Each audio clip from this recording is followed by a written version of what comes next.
Hello and welcome to my channel. And this lecture will be talking about the extensor compartment or the lateral and posterior groups of the forearm muscles. So let's begin. The lateral group, and as I mentioned before, some books they do not consider these muscles as lateral. They consider them as part of the posterior group. So the lateral group of muscles, the brachioradialis and the extensor carpi longus. The brachioradialis from the proximal two-thirds of the lateral supracondylar ridge of humerus. From the ridge of humerus, okay? So they do not arise by the common extensor origin in the forearm. To base of styloid process of radius, so it does not pass the wrist joint, so it's not acting on the wrist. Okay, forms the lateral boundary of the cubital fossa. This is the brachioradialis here, lateral boundary of cubital fossa, and the radial artery and the superficial branch of the radial nerve are deep to it. Distally, the radial artery emerges medially. Remember, the radial artery becomes covered only by skin and fascia distally after emerging from underneath the brachioradialis muscle. Pardon me. It's crossed distally by the abductor pollicis longus and extensor pollicis brevis muscles. The action is, now pay attention to this action, please. It flexes elbow at mid-prone position. So it does not pronate the forearm. No, it just flexes elbow when the arm is in the mid-prone position. Okay, because they ask about this. Does it pronate or not? Nerve supply is by the radial nerve. You can see it, by tensing in flexion, tensing your forearm muscles in flexion in mid-prone position, the muscle bulges. And you can actually do a tendon jerk reflex on that muscle, on the tendon of that muscle. Extensor carpi longus muscle. This muscle, this is the brachioradialis. This is extensor carpi This is posterior view of the forearm. Okay, this is the radius here, and this is the ulna. It arises from the distal one-third of the lateral supracondylar ridge of the humerus, so also not in the forearm. Passes under the abductor pollicis longus, extensor pollicis brevis, and extensor retinaculum in the same synovial sheath with the extensor carpi brevis. So the longus and brevis muscles are together in the same synovial sheath under the extensor retinaculum. It grooves the back of the styloid process of the radius and inserts in the dorsum of base of the second metacarpal bone. So remember the flexor carpi there was no longus and brevis. The flexor carpi inserted at the base of the second and third metacarpal. Now expect that the extensor carpi longus to the second and the brevis to the third. Okay? To counteract the muscle, the flexor carpi on the flexor compartment. The nerve supply is the radial nerve. The posterior group divides into superficial and deep groups. I apologize again about the spelling mistakes. The superficial group, extensor carpi brevis, from common extensor origin on the lateral epicondyle. The same principle of the flexors. There is a common extensor origin by aponeurosis and then give rise to the attachments of the muscles attached. Pass under the abductor pollicis longus, extensor pollicis brevis, and extensor digitorum. Okay, and it's medial to the extensor carpi radialis longus, inserts in the dorsum of the base of the third metacarpal bone. Okay, this is the muscle extensor carpi radialis brevis. Shorter than the longus, of course, that's why it's called brevis. Nerve supply, deep branch of the radial nerve, not the radial nerve itself. The action of the extensor carpi radialis longus and brevis, extension and abduction at the wrist joint. I told you before, to counteract the flexor carpi radialis longus, this is important in forming a fist. You know, your fist, if you do fist with your hand, the fist is strongest in the neutral position, where the flexors are contracting at maximum and extensors are contracting at maximum. Not during flexion at the wrist and not during extension at the wrist. Okay? The fist is strongest in neutral position, when the flexors and extensors are contracting at maximum. The extensor digitorum muscle, from the common extensor origin, this is the extensor digitorum muscle. Part of it is the extensor digiti minimi. 4 tendons pass under the extensor retinaculum with the extensor indices in the same synovial sheath, and it goes to the dorsum of the hand. And there are intertendinous connections between the tendons and the dorsum of the hand. Intertendinous connection. And they say that the intertendinous connections are somewhat long or loose in the hands of pianists. You know, that's why they can freely move their fingers. It forms the extensor expansion for the medial four fingers. Over the metacarpophalangeal joints and proximal phalanx. The expansion is 2 bands to the side of the distal phalanx and middle band to the middle phalanx. It receives attachment of lumbricals and interossei. Okay? It receives the expansion receives the insertion of lumbricals and interossei. The action of the extensor digitorum muscle extends the wrist, of course, because it passes the wrist, extends the metacarpophalangeal and interphalangeal joints. Okay? Nerve supply by the posterior interosseous nerve. This is the posterior interosseous nerve supplying the extensor compartment. See here to show you the extensor expansion, a middle band to the middle phalanx and 2 side bands to the distal phalanx of the finger, and these are the intertendinous connections I told you about. Okay, here it's double because of the extensor digiti minimi, and here because of the extensor indices tendon. Okay, extensor digiti minimi muscle, it may be part of the extensor digitorum, passes under, this is the tendon of extensor digiti minimi, passes under the extensor retinaculum in a separate synovial sheath, pass behind the distal radioulnar joint. Please, this is important. The relations. Tendon splits, usually becomes double tendon, then forms extensor expansion on the little finger, and the action is extension at the wrist and extends the little finger. The nerve supply by the posterior interosseous nerve. The extensor carpi ulnaris muscle, this is the extensor carpi ulnaris muscle, from the common extensor origin and posterior border of the ulna.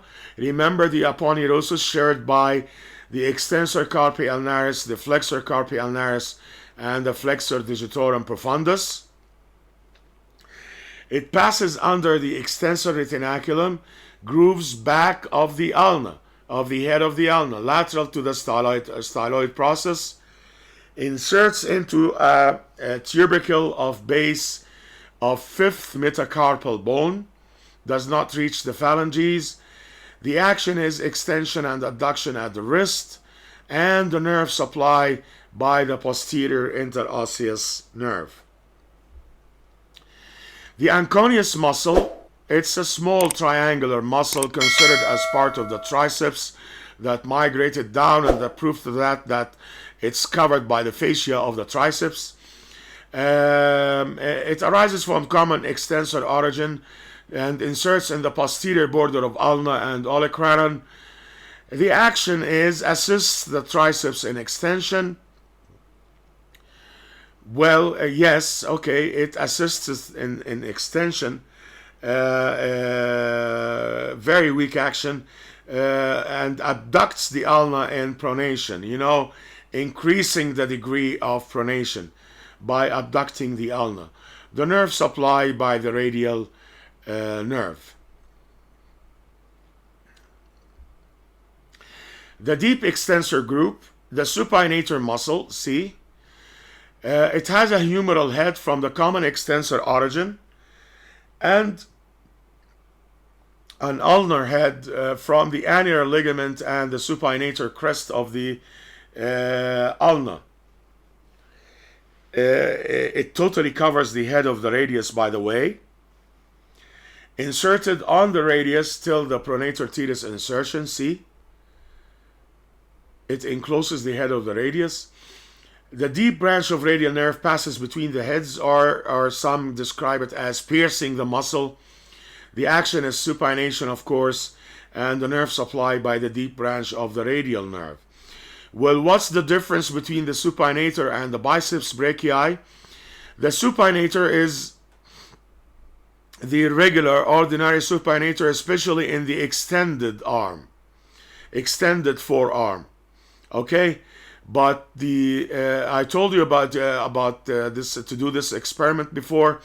Put your hand on the opposite biceps brachii and pronate and supinate your arm. During extension, you will feel no movement of the biceps. Now, if you flex your arm and pronate and supinate, you will feel the movements of the biceps brachii muscle. It's a powerful supinator. The biceps is a powerful supinator. Okay? The abductor pollicis longus muscle from the radius distal to the supinator insertion, and from the ulna distal to the Anconeus insertion and interosseous membrane. This is the abductor pollicis longus. Abductor pollicis longus, extensor pollicis brevis, extensor pollicis longus, extensor indices muscles. The tendon in the same synovial sheath with the extensor pollicis brevis under the extensor retinaculum. The tendons on the lateral side of the distal radius inserts in the lateral side of the first metacarpal bone and forms the lateral boundary of the anatomical snuff box with the extensor pollicis brevis. If you extend your thumb,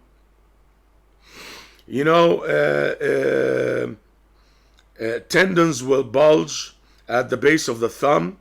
The radial tendons are the abductor pollicis longus and the extensor pollicis brevis tendon. Okay, action, it abducts the pollex or the thumb. The nerve supply is posterior interosseous nerve. Extensor pollicis brevis muscle from distal radius to the base of the proximal phalanx of the thumb. Action, it extends the pollex. The abductor pollicis longus and extensor pollicis brevis emerge between extensor carpi radialis brevis and extensor digitorum. The nerve supply is posterior interosseous nerve.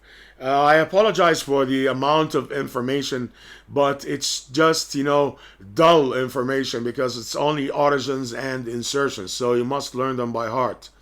Okay? The thing to understand here is to figure out the action of the muscle and some relations, of course.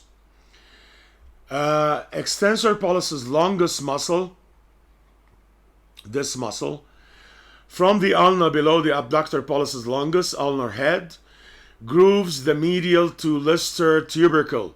Lister tubercle on the back, okay, Lister's tubercle on the back of the radius, grooved by the extensor pollicis longus tendon. Why? To make the pull in the direction of extension of the thumb.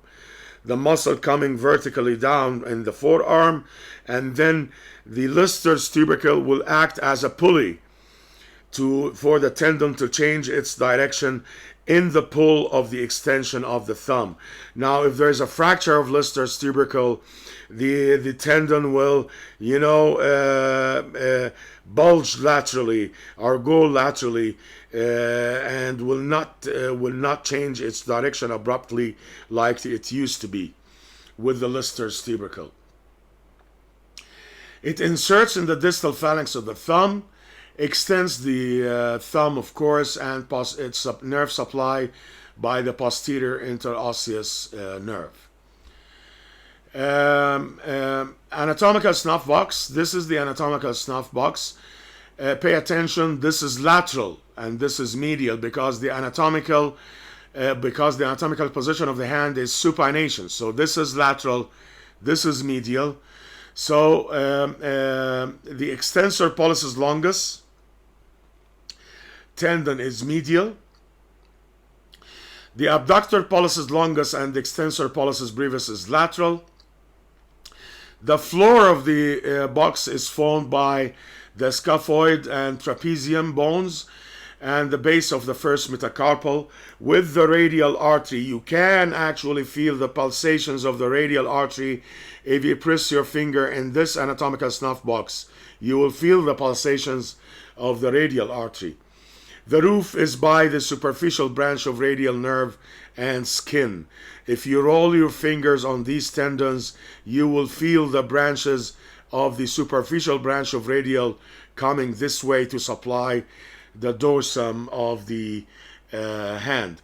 It's called anatomical snuff box because coke and heroin addicts put the powder in this box and sniff it. The extensor indices muscle from the distal ulna. This is the extensor indices. Tendon passes in same synovial sheath with the extensor digitorum under the extensor retinaculum. It's deep to the extensor digitorum. Inserted in the ulnar side of the extensor digitorum, slip to the index finger. And action is extension at the wrist and extension of the index. The nerve supply is posterior interosseous nerve. The posterior interosseous artery, it's a branch of the common interosseous that went back to the dorsal surface of the interosseous membrane through an aperture at the upper part of the membrane, and descends between the supinator and abductor pollicis longus deep to the superficial extensors, ends by joining the anterior interosseous artery that pierces or has an aperture in the lower part of the interosseous membrane. It gives the interosseous recurrent artery to share in the anastomosis around the elbow joint. The radial nerve, we talked about the superficial branch, goes to the dorsum of the hand and lateral 3.5 fingers. Okay, deep branch gives extensor carpi radialis brevis and supinator muscles, passes between the heads of the supinator and becomes the posterior interosseous nerve, as you can see here. Descends between the superficial and deep extensors, but deep to the extensor pollicis longus. Forms a pseudoganglion here lower down, supplying the carpal ligaments and joints, and its injury leading to paralysis of the extensors means a wrist drop. Okay, so damage to the radial nerve results in wrist drop. Okay, this concludes our talk about the extensor compartment or the lateral and posterior groups of forearm muscles. I hope you got the maximum benefit from this lecture, and thank you very much for watching.